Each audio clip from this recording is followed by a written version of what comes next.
attempting to push these people away? Why are we pinning all the problems of this area on them? Yeah. I've been around it for a long time. There's been a lot of crime going on in Hazleton forever, and there's people that have been born and bred here that have been creating a lot of the problems for many years and continue to. So just don't blame it on this group that's coming in. So I think that was the biggest problem, was that all of a sudden the locals saw what they perceived to be crime and violent crimes going up. And maybe statistically it did go up a little bit, I'm not sure. But I think that was the biggest problem or concern at that time. And again, I just did not have enough information. Yeah. And like Louis Barletta was the mayor, and me and Louis go way back, and it was his entire family, and Louis and I are still really good friends. Yeah. I just did not know where everybody was coming from. Yeah.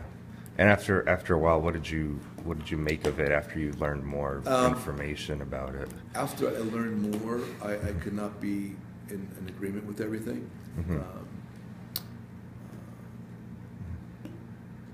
I think, again, learning more, I think a big problem was typically locals thinking that these people are going to come in and take jobs away from people that had already been here. The word illegal was used a lot, illegal immigrant.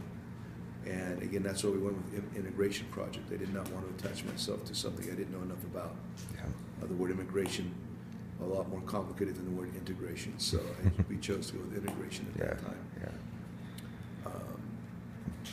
What I found out, I thought, and I guess I'm promoting that right now, is that the group that had been here did not know the group that was coming in, and of course the group coming in didn't know the group that was here. Yeah. And I also figured out, and I thought quickly, was that if we do not absorb the people coming in, the Hispanic group coming in, who wanted to be here, with young youth families,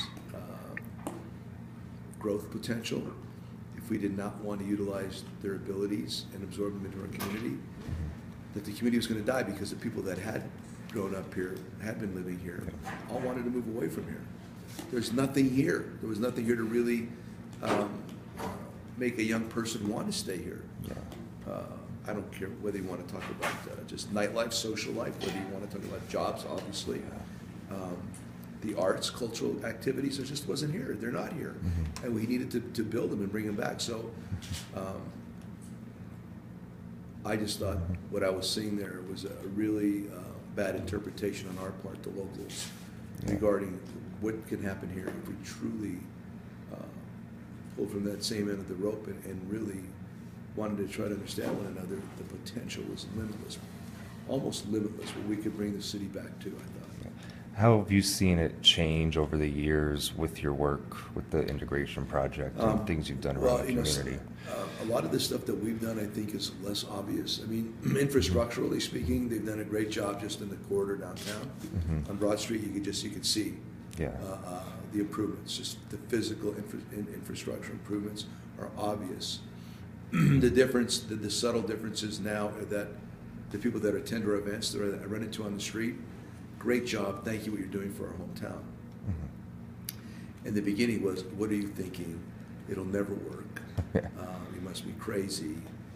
Joe, why do you like these people? I mean, it's like anything else. Once a movement garners momentum and people start understanding really what you're trying to do, and then through a period of time, educationally understand the benefits that we can derive. We're getting to that point. So I think it's just an educational process, whereas there's a lot of pushback in the beginning, now there's a lot more acceptance.